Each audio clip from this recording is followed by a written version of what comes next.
Hi guys, we have an update for you on the federal public land sale provision in the Senate Budget Reconciliation Act. And unfortunately, it's not good news.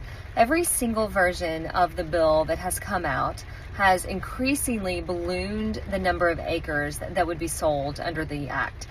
The latest version that offices have seen requires the sale of 2 to 3 million acres of federal public lands.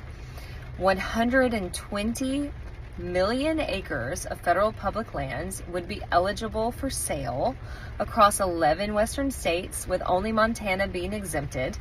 And the process would begin within 60 days of passage of the act. Now, this is not normal.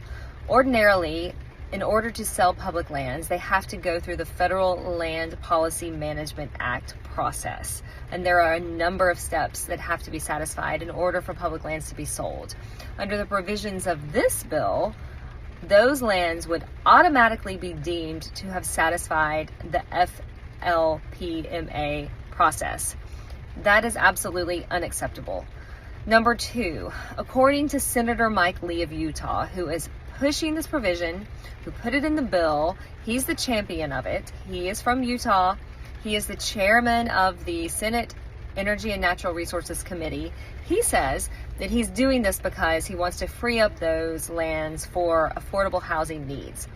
And it does say that some of these lands would be for affordable housing needs, but it also adds "or for other associated community needs." That phrase, "other associated community needs," is not defined within the bill.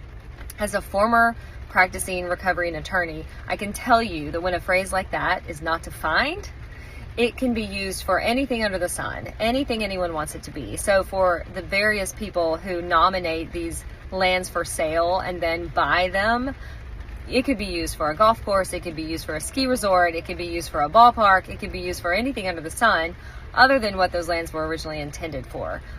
The latest version of the act even has lands that have current grazing leases on them eligible for sale. Now, I know some of you are saying, well, I don't live in one of the states that has BLM Lands, Bureau of Land Management lands for sale. Why do I care? I live in Mississippi. We don't have BLM lands, but I go out west. I recreate out west. I hunt in other parts of the country. If we allow this to happen, there is no telling that in the future it won't happen to public lands in our state, public lands anywhere. So we have to speak up right now, because 2 to 3 million acres of land being sold without going through regular and ordinary process